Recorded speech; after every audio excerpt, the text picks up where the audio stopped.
नमस्कार। देश दुनिया में आपका स्वागत है। आपके साथ मैं हूं सुधा शर्मा। आज बुलेटिन की शुरुआत करेंगे एक बड़ी खबर के साथ। जी हां, सबसे पहले बात करेंगे भारत और चीन की। आपको बता दें कि भारत और चीन के बीच लद्दाख में सीमा विवाद को लेकर तनाव लगातार बना हुआ है। कोरोना काल में अमेरिका और चीन के रिश्तों में जहां कड़वाहट आई है, तो वहीं भारत और चीन के बीच भी इस दौरान कई विषय उठे हैं। चीन के राष्ट्रपति ने इस विवाद को और ज्यादा तब गरमा दिया जब उन्होंने अपनी सेना को तैयार रहने के लिए कह दिया। वहीं भारत भी इस बार चीन को सबक सिखाने के लिए तैयार है।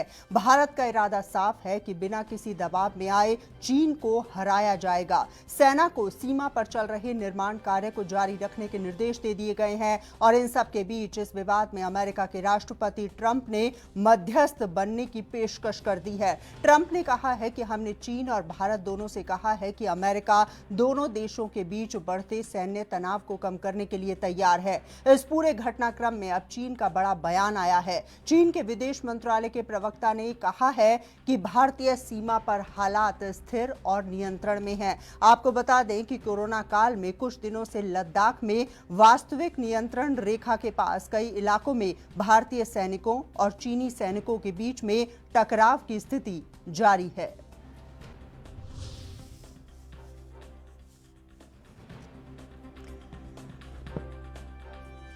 तो एक बार फिर से अपने तमाम दर्शकों के लिए बता दें किस तरह से भारत और चीन के बीच में सीमा विवाद लगातार गर्माता हुआ नजर आ रहा है। चीन ने कहा है कि भारतीय सीमा पर स्थिति पूरी तरह से नियंत्रण में है। हालांकि ऐसा होता हुआ नजर में नहीं आ रहा है। यह भी आपको बता दें कि काफी बड़ी संख्या में चीन की तरफ से और भारत की तरफ से सैनिक यहां पर मौजूद हैं। तस्वीरें आप देख सकते हैं, हालांकि पुरानी तस्वीरें हैं, लेकिन किस तरह से भारत और चीन के सैनिक आमने सामने आते रहे हैं अलग अलग मौकों पर। और इस बीच अमेरिका ने मध्यस्थ बनने की पेशकश भी रख दी है।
और चलिए इसी विषय पर बातचीत करते हैं। पीके सहगल साहब इस वक्त हमारे साथ फोन लाइन पर मौजूद हैं, रक्षा विशेषज्ञ हैं। पीके सहगल साहब, जिस तरह के हालात बने हुए हैं, क्या ये नहीं कहा जा सकता कि डोकलाम की फजीहत को भूल चुका है? क्या चीन जिस तरह से फजीहत हुई थी उसे पीछे हटना पड़ा था, क्या उस पूरे एपिसोड को भुला चुका है चाइना?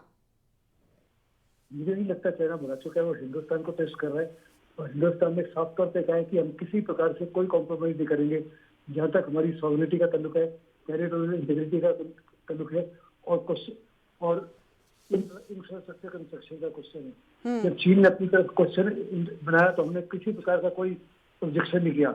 अभी जब हम बना रहे हैं तो हम चीन का कोई भी ऑब्जेक्शन एक्सेप्ट करने के लिए तैयार नहीं है और चीन को डोकलाम की तरह याद झुकना ही पड़ेगा। अच्छा, ये बताइए सहगल साहब कि जब भी चीन की बात होती है तो लगातार हम देखते हैं कि 62 की बात करता है चीन। तो 62 की सेना जो थी, अभी उस तरह की स्थिति तो भारत की है नहीं। We have one of the best professional army. तो क्या इस बात को स्वीकार करने के लिए चाइना तैयार नहीं है, या जो धमकियां वो लगातार हमें देता है, 1962 की बात करता है, इसके पीछे क्या वजह आप मानते हैं? उसको लगता है कि हिंदुस्तान की सेना अभी भी उसकी सेना के मुताबिक 62 से बेटर नहीं है, क्योंकि हमारे यहाँ बहुत इम्प्रूवमेंट हुई है। उसको लगता है कि उसके यहाँ भी उससे भी ज्यादा हुई है, लेकिन हम बहुत ही ज्यादा स्ट्रॉन्ग हैं। और हिंदुस्तान ने साफ तौर पे तभी कहा है कि हमारी लीडरशिप स्ट्रॉन्ग है, हमारे प्राइम मिनिस्टर डिफेंसिव है और हम किसी प्रकार से नहीं झुकेंगे। चीन के रवैये में साफ तौर पे नरमी नजर आई। आज उसके फॉरेन अफेयर्स मिनिस्ट्री ने बोला है और उसके एम्बेसडर ने बोला है हम हिंदुस्तान से किसी प्रकार का युद्ध नहीं चाहते और हर इश्यू का समाधान निकल सकता है और हम चाहते हैं कि इसको डिप्लोमेटिक सॉर्ट आउट किया जाए। ये साफ तौर पर दर्शाता है कि चीन समझ रहा है कि हिंदुस्तान किसी प्रकार से नहीं झुकेगा और आज अगर हिंदुस्तान झुक जाता है तो हिंदुस्तान की छवि जो है हमेशा हमेशा के लिए बर्बाद हो जाएगी और इतने स्ट्रॉन्ग प्राइम मिनिस्टर इस माफी की कार्रवाई बिल्कुल प्रकार नहीं करेंगे। इसलिए चीन जो है वास्तव में इवेंचुअली उसको झुकना ही पड़ेगा, इसके पास कोई ऑप्शन है ही नहीं है। जी, हम ये भी देख पा रहे हैं सहगल साहब कि अंतर्राष्ट्रीय स्तर पर चाहे अमेरिका की बात करें या कुछ अन्य देशों की बात करें, कोरोना वायरस को लेकर चाइना के ऊपर बहुत ही गंभीर आरोप लग रही हैं। क्या ये माना जा सकता है कि एक ऐसे विषय को उठाकर जो मामला बहुत ज़्यादा गरमाया हुआ नहीं है, इन तमाम मुद्दों से कहीं ना कहीं चीन ध्यान भटकाने की कोशिश कर रहा है? क्योंकि हाल फिलहाल में हमने देखा कि अमेरिका की तरफ से या अन्य देशों की तरफ से कहा गया कि सजा मिलनी चाहिए। जिस तरह से कोरोना को फैलाया है चीन ने पूरे देश में, पूरी दुनिया में, उसको लेकर सजा मिलनी चाहिए। तो ध्यान भटकाने की कोशिश तो नहीं है ये? एब्सोल्युटली उसकी तरफ से कोशिश तो पूरी जबरदस्त है, लेकिन ये उसके लिए भारी पड़ेगा क्योंकि कोई भी देश जो है उसके साथ नहीं जुड़ेगा और चीन समझ अगर मिस्टेक कर रहा है वो समझता है कि हम भी एक छोटी सी पावर है, जैसे वियतनाम था या थाईलैंड है या मलेशिया है जिनको धमका दिया। ये नहीं जानता कि हिंदुस्तान, आज का हिंदुस्तान और 62 का हिंदुस्तान जमीन आसमान का फर्क है। और अगर चीन हमारे से पहली बात है, चीन हमारे से युद्ध करने की स्थिति में नहीं है। ये युद्ध अगर चीन करता भी है तो चीन के लिए ज्यादा नुकसानदेह होगा। आज सारी दुनिया चीन के खिलाफ है, पूरी दुनिया जो है हिंदुस्तान के साथ सिंपैथी रखती है, पूरी दुनिया हिंदुस्तान के साथ जुड़ी हुई है और हिंदुस्तान के अनेकों कार्ड है प्ले करने के लिए जिनको आज तक हमने नहीं प्ले किया। अगर चीन ने हमको मजबूर किया तो हम तिब्बत का कार्ड प्ले कर सकते हैं, ताइवान का कार्ड प्ले कर सकते हैं और ये चीन के लिए बहुत ही जबरदस्त हानिकारक होगा क्योंकि एक दफा हिंदुस्तान ने साफ तौर पर कह दिया कि चीन का कब्जा तिब्बत के ऊपर बेबुनियाद और गैर कानूनी है, तो आप देखोगे ओवरनाइट कम से कम 25, 30, 40 देश जो है हिंदुस्तान के साथ जुड़ जाएंगे। जी हाँ, वाकई में चीन के लिए काफी परेशानी खड़ी हो सकती है। आरपी उपाध्याय जी इस वक्त हमारे साथ जुड़ गए हैं, विदेशी मामलों के जानकार हैं। आरपी उपाध्याय जी, मेरा सवाल आपसे ये है कि पहले भूटान के मामले को लेकर, फिर लद्दाख के मामले को लेकर जिस तरह से लगातार चीन भारत के ऊपर हमला बोलता हुआ नजर आ रहा है, किस तरह की बौखलाहट है ये चीन के अंदर भारत को लेकर? देखिए, चाइना हमेशा से अगर अपना कॉम्पिटिटिव मानता है तो वो हिंदुस्तान को मानता है। उसको पता है कि इस इलाके में भारत के अलावा कोई उसे चैलेंज नहीं दे सकता है, चाहे वो नेपाल है, चाहे वो पाकिस्तान है या जो भी नेबर कंट्री हैं। तो सिर्फ और सिर्फ वो भारत से ये हमेशा प्रतिस्पर्धा में रहता है और उसी का नतीजा है कि वो चारों तरफ घेरने की कोशिश करता है, चाहे वो लंका में बंदरगाह लेने का हो, चाहे वो पाकिस्तान को शेल्टर देने का हो। तो उसकी और हिंदुस्तान की भी कोशिश रहती है, ये नहीं है कि भी हिंदुस्तान कोई बिल्कुल साइलेंट बैठा जाता है। आपने देखा होगा कि ईरान में बंदरगाह लेना भारत का उसी स्ट्रेटेजी का एक हिस्सा था। और आज की डेट में देखिए एक शीत युद्ध छिड़ा हुआ है, कहीं ना कहीं अमेरिका और चाइना में जो चल रहा है। तो उस परिदृश्य में भी अगर देखा जाए तो अमेरिका भारत के साथ कहीं ना कहीं ये चाहता है कि भी हम एक दबाव कूटनीतिक या राजनीतिक या भौगोलिक या मैन्युफैक्चरिंग के क्षेत्र में हम जो उसकी अर्थव्यवस्था है चीन की, उसको किस तरीके से कंट्रोल किया जाए, तो वो भारत की तरफ देखता है। और जो उसकी कंपनियां हैं वो कहीं वहां शिफ्ट कर रही हैं, तो वो चाहता है कि वो कंपनियां जो कंपनियां हैं वो भी चाहती है कि भारत में कहीं हम उस तरह का प्रोडक्शन यूनिट लगाएं। तो वो चीन बौखलाया हुआ है, वो देख रहा है कि उसके आर्थिक हितों पर एक आघात कहीं ना कहीं हो रहा है। और जिस तरह समुद्र में अपनी दादागिरी वो शो करना चाहता है, वहां जिस तरह से उसने द्वीप बनाए हैं, सैन्य ठिकाने बनाए हैं, तो वो पड़ोसियों को बिल्कुल एक धमका के रखना चाहता है। सबसे बड़ी समस्या तो ये है ना आरपी उपाध्याय जी, हम लगातार देख पा रहे हैं, हाल फिलहाल में हमने देखा बाजवा किस तरह से ईद के मौके पर पीओके पहुंचा था। तो पाकिस्तान की तरफ से तो हमेशा ये कोशिश होती है कि भारत की किसी तरह से आलोचना की जाए, और इस पूरे घटनाक्रम में चीन को हम देखते हैं कि वो लगातार जो पाकिस्तान है उसको किस तरह से बहकाता रहता है या उसे किस तरह से और ज़्यादा एग्रेसिव होने के लिए कहता है। तो ऐसे में क्या चीन इस बात को नहीं समझता कि जिस प्रकार का अंतर्राष्ट्रीय सपोर्ट है भारत के साथ, कहीं ना कहीं ये पूरा मामला बैकफायर भी कर सकता है चीन के ऊपर? देखिए डेफिनेटली ये नहीं कि चीन इस चीज को नहीं समझता है, चाइना उस चीज को बहुत अच्छी तरह समझता है। और पीओके में चाइना के अपने डायरेक्ट बेनिफिट एक्चुअली में कहीं ना कहीं इन्वॉल्व हैं। जो उसका वन बेल्ट रोड है वो पीओके के हिस्से में होके निकलता है, तो वो उस पर एक स्टैंड लेने की कोशिश करता है। और उसी कड़ी में आप देखेंगे नेपाल को भी उसने अभी एक सड़क से जोड़ने का, रेल से नेटवर्क से जोड़ने का। और आज नेपाल भी ये देखता है कि अगर भारत हमें बैन कर देता है तो चाइना हमारी मदद करेगा, चाइना से हमें जो भी ऑयल है जो हम हिंदुस्तान के थ्रू लेते हैं, क्योंकि नेपाल में कोई बंदरगाह नहीं लगता, तो बंदरगाह जो हिंदुस्तान के यूज करते हैं। तो वो कहीं ना कहीं वो सारी चीजें उसको रख के, तो नेपाल भी कह रहा है कि भी नहीं, मैं उस नक्शे को नहीं मानूंगा। हिंदुस्तान में कुछ क्षेत्र को अपने उसमें मिला के उसने एक नया नक्शा जारी कर दिया। तो ये सब चाइना का ही एक कहीं ना कहीं इनडायरेक्ट वे में एक हाथ है, वो डायरेक्ट नहीं करना चाहता। और जनरल बाजवा, देखिए जहां तक आपने जिक्र किया, तो वहाँ मिलिट्री शासन ही है एक तरीके से। जो एक इलेक्टेड प्रधानमंत्री होता है उसका कोई बहुत ज्यादा वजूद वो जब तक टिका रहता है जब तक कि मिलिट्री उसके साथ होती है। और परोक्ष और अपरोक्ष रूप से आप देखेंगे वहाँ मिलिट्री ही शासन करती है, चाहे वो आतंकवादियों को ट्रेनिंग देना हो, चाहे पैसे का हो। और अब तो हद ही हो गया है वहां पर कि भी मिलिट्री जो भी पूंजी उद्योगपति हैं उन सब की मीटिंग भी ले रहे हैं। तो ये क्लियर हो गया है। पूरा तो सिनारियो जो है पाकिस्तान का वो बदला हुआ नजर आ रहा है और कहीं ना कहीं चाइना का पूरा सपोर्ट भी उनके साथ है। हमारे साथ पीके सहगल साहब भी मौजूद हैं, रक्षा विशेषज्ञ। पीके सहगल साहब, ये जो पूरा इलाका है जहां पर तनातनी देखने को मिल रही है, वहां पर केंद्र सरकार ने साफ कर दिया है कि सड़क निर्माण का कार्य या इंफ्रास्ट्रक्चर का जो काम चल रहा है वो जारी रहेगा। भारत के हित में ये पूरा निर्माण कार्य जारी रहना कितना महत्वपूर्ण, कितना इंपॉर्टेंट है? ये हिंदुस्तान के लिए बहुत इंपॉर्टेंट है, क्योंकि हम लॉजिस्टिक्स मेंटेनेंस अपने फौज की आसानी से नहीं। पहली बात मैं आपको बताना चाहता हूँ कि उस इलाके में मैंने 4 साल उड़ान किया है और उस पूरे इलाके को मैं अपने हाथ की लकीरों से ज्यादा अच्छा जानता हूँ। चाइना की तरफ बड़ा जबरदस्त इंफ्रास्ट्रक्चर था जिसके माध्यम से वो हमारे को प्रेशराइज कर सकते हैं, ट्रुप्स को कॉन्सेंट्रेट कर सकते हैं, सुस्ती मूव कर सकते हैं। हमारे यहाँ वो 15 मिनट के अंदर कम से कम 1000 ट्रुप्स हमारे सामने ला सकता है। हमारे को उस वहां से ट्रुप्स मूव करने में कम से कम कई घंटे से 6 से 7 दिन लग जाते हैं जी।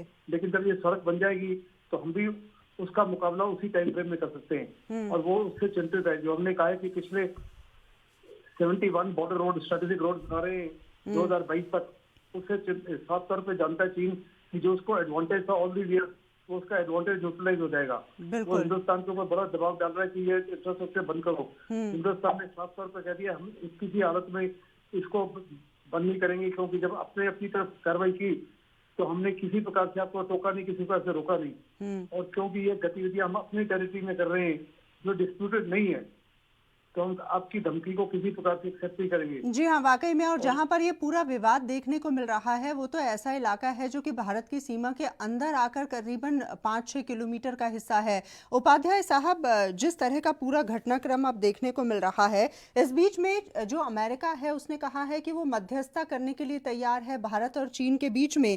ये जो अलग ही दुनिया में ट्रंप साहब रहते हैं और मध्यस्थता करने का जो शौक है उनका, इसे आप किस प्रकार से देखते हैं? देखिए, चाइना के साथ जिस तरह का एक तनातनी का माहौल अमेरिका का चल रहा है, तो देखिए वहां के प्रेसिडेंट का ये कहना कि हम मध्यस्थता करेंगे, वो पता नहीं क्या सोच के करते हैं, क्या बोलते हैं। तो उनका एक जो एक साख है वो भी बड़ी एक हास्यास्पद हो गई है। कोई उन पर बहुत ज्यादा सीरियसली नहीं लेता है उनको। पीछे बार भी उन्होंने पाकिस्तान हिंदुस्तान के बीच में भी उन्होंने कहा था कि मैं मध्यस्थता करने को तैयार हूँ, लेकिन फिर क्या हुआ कि वहीं के लोगों ने और वहीं के अभी आधिकारिक सूत्रों ने उसका खंडन किया कि भाई नहीं, ऐसा कुछ नहीं है।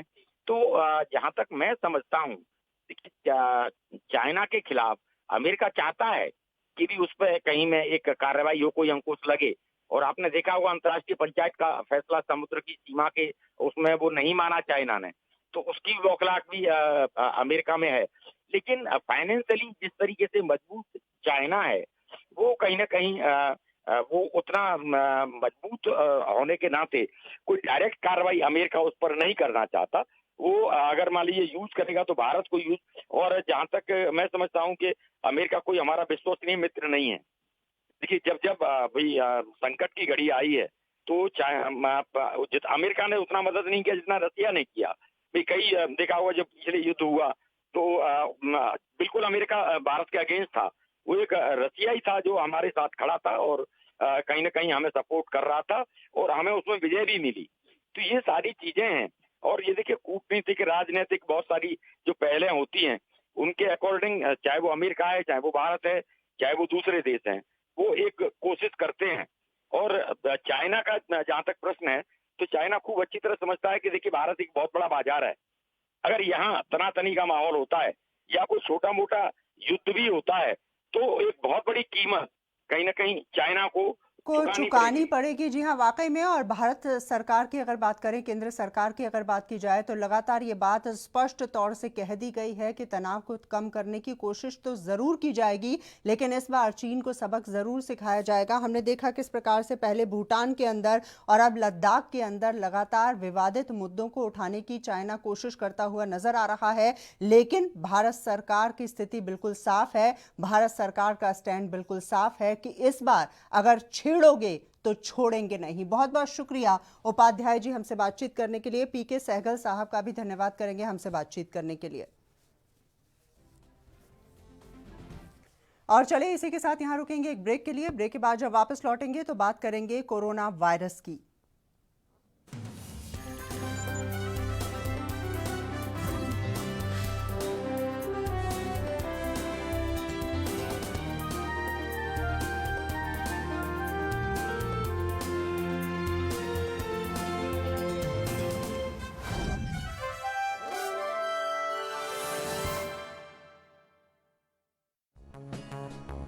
आओ मिश्रा जी आओ। ਸਤਿ ਸ੍ਰੀ ਅਕਾਲ ਸਰਦਾਰ ਜੀ। ਸਤਿ ਸ਼੍ਰੀ ਅਕਾਲ। ਮੈਂ ਸੁਣਿਆ ਤੁਸੀਂ ਆਪਣੇ ਘਰ ਜਾਣਾ ਚਾਹੁੰਦੇ ਹੋ। ਨਹੀਂ ਜੀ, ਹੁਣ ਤਾਂ ਸਾਰੀਆਂ ਫੈਕਟਰੀਆਂ ਖੁੱਲ ਗਈਆਂ ਨੇ। ਇਹ ਤਾਂ ਬਹੁਤ ਵਧੀਆ ਗੱਲ ਹੈ।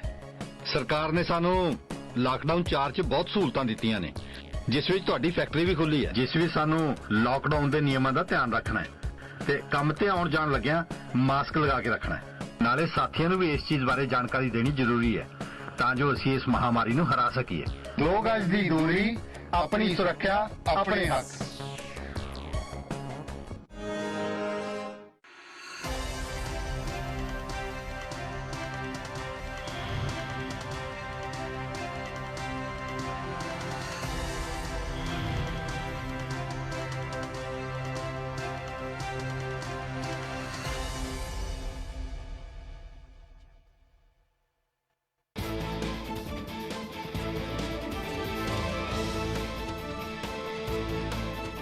ਸਿਆਸੀ ਲੋਕ ਕਿੰਨੇ ਕੁ ਨੇ ਵਫਾ, ਇਹਨਾਂ ਦੇ ਦਾਅਵਿਆਂ ਅਤੇ ਵਾਅਦਿਆਂ ਦੇ ਵਿੱਚ ਕਿੰਨੀ ਕੁ ਹੈ ਸੱਚਾਈ?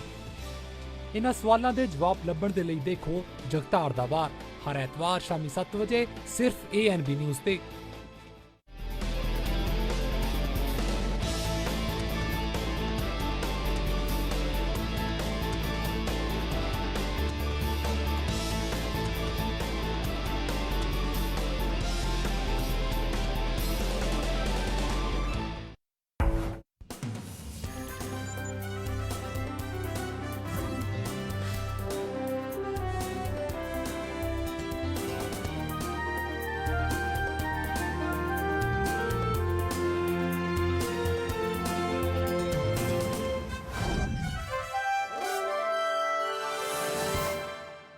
ब्रेक के बाद एक बार फिर से आपका स्वागत है। खबरों में आगे बढ़ते हुए अब बात करते हैं अमेरिका की। जी हां, आपको बता दें, कोरोना संकट के कारण चीन की दुनिया भर में आलोचना की जा रही है। अमेरिका के राष्ट्रपति ट्रंप लगातार कह रहे हैं कि चीन ने वायरस से जुड़ी जानकारियां छुपाई हैं। वहीं अब कोविड-19 के मुद्दे से इतर हांगकांग के मामले पर भी ट्रंप ने बयान दे दिया है, जिसको लेकर दोनों देशों के बीच में तनाव देखने को मिल रहा है। दरअसल हांगकांग पर अपना प्रभुत्व जताने वाले चीन ने एक नया कानून पेश कर दिया है, जिसे राष्ट्रीय सुरक्षा कानून का नाम दिया गया है। इस कानून को लेकर हांगकांग में व्यापक स्तर पर लोग प्रदर्शन कर रहे हैं।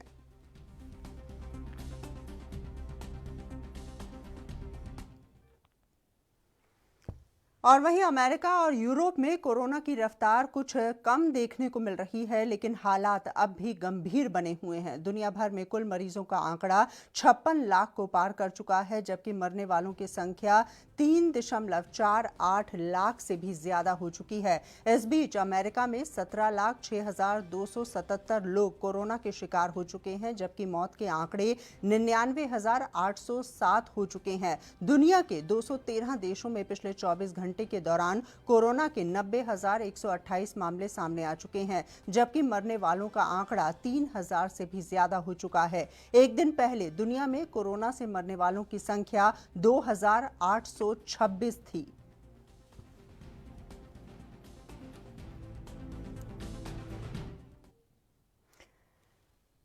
और वहीं भारत की अगर बात की जाए तो देश में कोरोना के मरीजों की संख्या लगातार बढ़ती हुई नजर आ रही है। पिछले 24 घंटों के दौरान कोरोना के 6,387 नए मामले सामने आ चुके हैं। इसके बाद देश में कोरोना के कुल मामलों की संख्या 1,51,760 के करीब पहुंच चुकी है। इनमें अब तक 64,425 लोग ठीक हो चुके हैं, जबकि अब तक 4,337 लोगों की मौत हो चुकी है। देश में जानलेवा महामारी के 83,000 से ज्यादा एक्टिव मामले हैं। राजधानी दिल्ली की अगर बात की जाए तो पिछले 24 घंटों में कोरोना के कुल 792 नए मामले सामने आ चुके हैं। वहीं 24 घंटों में महाराष्ट्र में 75 पुलिसकर्मी कोरोना के मरीज हो चुके हैं, जबकि कुल 20 लोगों की मौत हो चुकी है।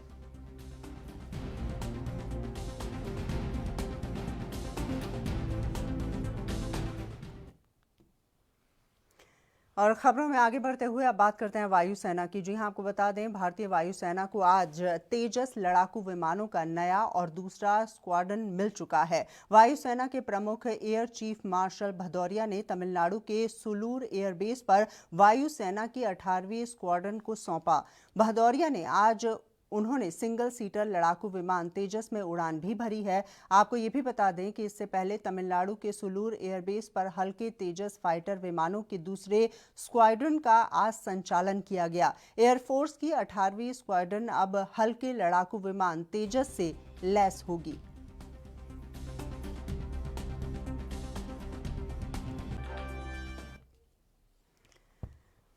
और लगातार हमने देखा किस तरह से राहुल गांधी ने लॉकडाउन की आलोचना की है, और वहीं इस पूरे मुद्दे को लेकर केंद्रीय मंत्री रविशंकर प्रसाद ने कांग्रेस के नेता राहुल गांधी पर तंज कसा है। क्या कुछ कहना है उनका, आइए हम आपको सुनवाते हैं। कोरोना की इस दुर्भाग्यपूर्ण परिस्थिति आई है, तब से राहुल गांधी देश के संकल्प को इस लड़ाई के मामले में कमजोर करने की कोशिश कर रहे हैं। He is trying to weaken the resolve of the country in the fight against corona. दूसरी बात, ये सब कुछ वो झूठ, गलत बयानी और तथ्यों को तोड़ मरोड़ कर रखने की कोशिश कर रहे हैं। देश का संकल्प उन्होंने कैसे कमजोर करने की कोशिश की, इसको 4 खंडों में मैं रख रहा हूं। Spreading negativity, working against the nation during crisis, तीसरा हंग्री फॉर फॉल्स क्रेडिट, चौथा से one thing does something else, और पांचवा है मिस इन्फॉर्मेशन और फेक न्यूज। सबसे पहले लॉकडाउन किसने किया? पंजाब ने किया। किसने किया? राजस्थान ने किया। और अभी 31 मई तक इसको बढ़ाने में मुख्यमंत्रियों की बैठक के पहले ही महाराष्ट्र ने फैसला कर लिया, पंजाब ने फैसला कर दिया। तो राहुल गांधी जी, आप कहते हैं लॉकडाउन कोई सोल्यूशन नहीं है, तो अपने मुख्यमंत्री को नहीं समझाते हैं आप, या वो आपकी बात नहीं सुनते हैं, या आपकी बात में इतना हल्कापन है कि उसको वजन नहीं देते। और खबरों में आगे बढ़ते हुए अब बात करते हैं सीबीएसई की बोर्ड परीक्षाओं की। जी हां, आपको बता दें कोरोना संकट के कारण जो बच्चे अपने गृह प्रदेश चले गए हैं और अपने बोर्ड परीक्षा के सेंटर वाले जिले में नहीं हैं, उन्हें केंद्रीय मानव संसाधन मंत्रालय ने बड़ी राहत दे दी है। आपको बता दें कि एचआरडी मंत्री रमेश पोखरियाल निशंक ने सीबीएसई की बोर्ड परीक्षाओं में शामिल हो रहे विद्यार्थियों की समस्याओं को देखते हुए घोषणा की है कि ऐसे विद्यार्थी अपने बोर्ड परीक्षा अपने गृह जिले में दे सकते हैं। ये भी आपको बता दें कि सीबीएसई बोर्ड की परीक्षाएं 1 से 15 जुलाई 2020 के बीच में आयोजित की जा रही हैं। ये सब की समस्या को देखते हुए अभी सीबीएसई बोर्ड ने ये निर्णय लिया है कि जो छात्र अब जिस जनपद में जहाँ पर है उसको अपने संबंधित स्कूल को सूचना देनी पड़ेगी कि वो उस जनपद में है और उसको उसी जनपद में परीक्षा देने की अनुमति दी जाए। तो आप अपना जल्दी से जल्दी आप जिस जनपद में हैं अपने स्कूल को बताइए और बताइए कि आप वहीं पर परीक्षा देने वाले हैं, देना चाहते हैं, तो सीबीएसई बोर्ड ये कोशिश कर रहा है कि हर हालत में आपकी सुविधा के अनुसार उसी जनपद में आपको परीक्षा देने की अनुमति होगी। जून के प्रथम सप्ताह में आपको अपने स्कूलों से लगातार संबंध करना पड़ेगा, ताकि जून के प्रथम सप्ताह में आपको ये पता चल जाएगा कि कौन से आपके जनपद के कौन से स्थान पर आपको परीक्षा देनी है। तो अब आप बहुत चिंतित मत रहिए, ये भी बहुत अच्छा निर्णय आपके पक्ष में हो गया। आप निश्चिंत होकर के पढ़ाई करिए, और मैं अभिभावकों से भी कहना चाहता हूँ कि उनको काफ़ी मानसिक दबाव रहा होगा, चिंतित रहे होंगे कि अब जब परीक्षाएं होंगी तो बच्चों को सैकड़ों किलोमीटर, हज़ारों किलोमीटर दूर किस तरीके से वो जाएगा और फिर कैसे करके परीक्षा को देगा। तो आपकी भी ये चिंता कम हुई है। अब आप पूरी तन्मयता के साथ छात्र के साथ जुटे होंगे, मुझे आशा है। और मेरे छात्र छात्राएं, मुझे आप पर बहुत गर्व महसूस होता है कि आप बहुत अच्छे तरीके से, बहुत मस्ती के साथ आपने इस समय को बहुत अच्छे तरीके से आप प्रयोग में लाई हैं। आप अच्छे तरीके से उसका जी हाँ, वाकई में एचआरडी मिनिस्ट्री की अगर बात की जाए तो परीक्षाओं का आयोजन करवाया जा रहा है, और साथ ही साथ ये बात भी कही जा रही है कि यहाँ पर कोरोना से बचाव के तमाम नियमों का पालन जरूर किया जाएगा। खबरों में आगे बढ़ते हुए अब बात करते हैं उत्तर प्रदेश की। आपको बता दें कि उत्तर प्रदेश के अपर मुख्य सचिव गृह अवनीश अवस्थी ने ट्रेनों के जरिए आने वाले प्रवासी मजदूरों के बारे में जानकारी दी है। क्या कुछ कहा है उन्होंने, आइए हम आपको सुनवाते हैं। जो भी मेडिकल प्रोटोकॉल फॉलो करना है, उस मेडिकल प्रोटोकॉल को फॉलो करके तुरंत उसको उपचार की व्यवस्था दी जानी चाहिए, ये स्वयं उन्होंने निर्देशित किया। बाहर राम मनोहर लोहिया के अस्पताल के बाहर जो महिलाएं थी, वरिष्ठ महिलाएं थी, वृद्ध महिलाएं थी, वृद्ध एक पुरुष थे, और भी लोग आए थे, उन सबको एक एक को उन्होंने सुनकर फिर ये अधिकारियों को, सभी डॉक्टर्स को निर्देश दिया। मुख्यमंत्री जी ने यह भी कहा कि जो भी हमारे कोविड अस्पताल हैं, इनको संक्रमण से मुक्त रखने के लिए जो इमरजेंसी की सेवाएं हैं, उसमें एक निर्धारित प्रोटोकॉल जो स्वास्थ्य विभाग और स्वास्थ्य शिक्षा विभाग ने जो जारी किया है, वो अवश्य फॉलो किया जाए। कोविड अस्पतालों में चिकित्सकों की ट्रेनिंग पर आज पुनः उन्होंने बल दिया। आज स्वयं भी प्रमुख सचिव चिकित्सा ने एक नया ट्रेनिंग का कोर्स जो है चालू रखा है। चिकित्सा स्वास्थ्य विभाग के प्रमुख सचिव ने भी अपने ट्रेनिंग का कोर्स जारी रखा है, और ये जो ट्रेनिंग हेल्थ डिपार्टमेंट के और पूरे हॉस्पिटल्स के लोगों को दी जानी है, चाहे वो डॉक्टर्स हो, चाहे पैरामेडिक्स हो, चाहे अन्य स्टाफ हो, इस पर निरंतर बल देने पर जो है निर्देशित किया। मुख्यमंत्री जी ने कहा कि अभी गर्मी, व्यापक गर्मी जो है पड़ रही है, कई जगह लू की स्थिति आ रही है, 45 डिग्री तक सेंटीग्रेड तक जो है गर्मी आ रही है, तो कहीं ना कहीं लोग जो है बीमार होकर आएंगे। आगे आने वाले समय में बरसात का मौसम भी आएगा। गर्मी और बरसात के मौसम में अक्सर देखा जाता है कि कुछ बीमारियां बढ़ती हैं।